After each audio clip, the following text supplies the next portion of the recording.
Happy New Year, everybody, and welcome to the St. Mark's Kids Chat.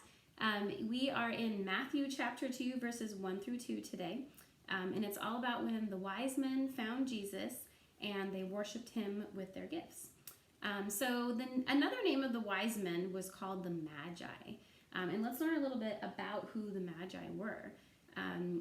We know, well, some people think that they were kings because of the Christmas song, the We Three Kings. Yeah, that song. Yeah, so that song, the We Three Kings, although some theologians actually think that they weren't kings. So they might have represented other kings or other religious leaders or some sort.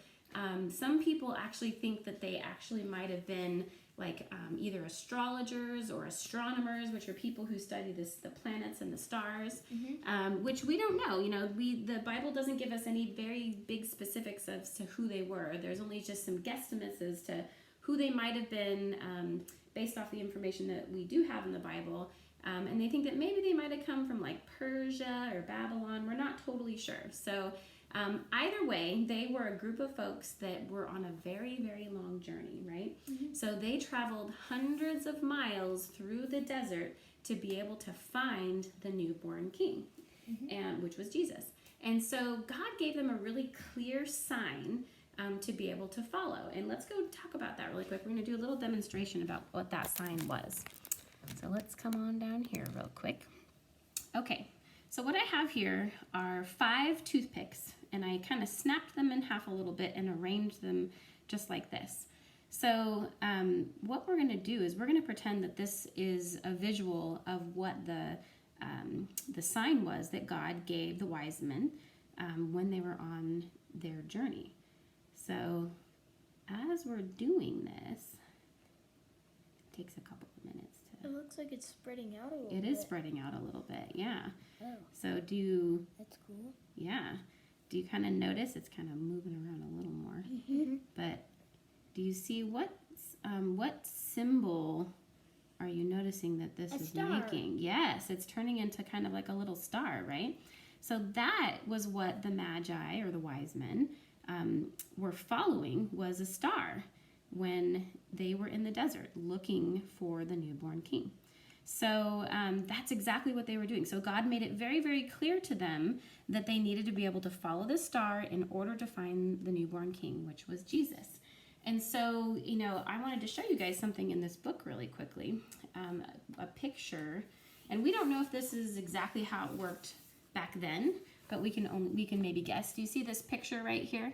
There's like a really, really bright, looks like a star to us, but it's actually Jupiter and Venus in this book. I'll hold it here so you guys can see it. See that really bright star right there? Yeah. So it could have been that the planets may have aligned to create an even bigger, brighter star, which actually happened in December of last year, which was, just a few days ago, or a couple weeks ago, I guess it was, on December 21st. Saturn and Jupiter aligned to create a really bright star, which was really amazing. And they nicknamed it the Bethlehem Star, because that could have been what happened, was possibly God made the planets align, or it could have been just a bright star that God just put up in the sky for the wise men. We're not sure. Either way, God made it very, very clear to the wise men what they needed to follow in order to find Jesus. So on their way to see Jesus, they came across a guy called King Herod, who was not a really nice guy, right? Remember in the live nativity scene, Mr. Yule, he was King Herod. He played a really good King Herod. So anyways, he was secretly not happy to hear about another king being born, right? Because it's kind of like competition for him. So the Magi came, and they actually ran in and saw King Herod. And they said, "Where is this king that's been born?" And Herod's like, "What? What's going on?" And then the chief priest told Herod that the Messiah was going to be born in Bethlehem. So Herod sent the Magi there, and he said, go to Bethlehem and report back to me, and so that I can worship him too, which was really kind of him. He was kind of lying during that time, right? He was kind of faking it. So they went on their way. They didn't really know what Herod's intentions were at the time, but they went on their way, and they went and they followed the star, right? They kept following the star until the star stopped over a specific house. and they saw Mary and they saw Jesus and they bowed down and worshiped him. And they worshiped him and they brought also some gifts. So let's talk about those 3 little gifts that they brought. So it says in the Bible that they brought gold and they brought frankincense and myrrh. So gold, you guys already know what gold is, right? Mm-hmm. So you can make jewelry and stuff out of it. Frankincense and myrrh are actually like the resin of a tree. And actually it's used for medicinal purposes. And these things were very expensive. Gold is expensive, right? Costs a lot of money to buy gold. And these things were very, very expensive and rare as well. So they were used for different healing purposes, and people made incense and things like that out of them. Here's some frankincense. Yes, exactly. So I just wanted to show you guys this. We actually have frankincense essential oil. Smell it. Take a smell. What do you think of that? So it has like anti-inflammatory properties. It's actually a pricey oil, but it's really good for medicinal things. So if you can imagine the wise men brought these expensive, amazing gifts to Jesus as an act of worship, right? They wanted to be able to show their respect for such an amazing Messiah who was just born. So I have a question for you. So how can we show God our worship? Just like the Magi or the wise men showed their worship by giving a gift. Can you guys think of something of how you can worship God? Pray. You could pray? Oh. Yeah, exactly. Yeah. What do you think, Sawyer? Do you have any ideas? Bible. You could read the Bible. You could do all kinds of things, right? You could obey him. You can. I'm going to move this over here really quickly.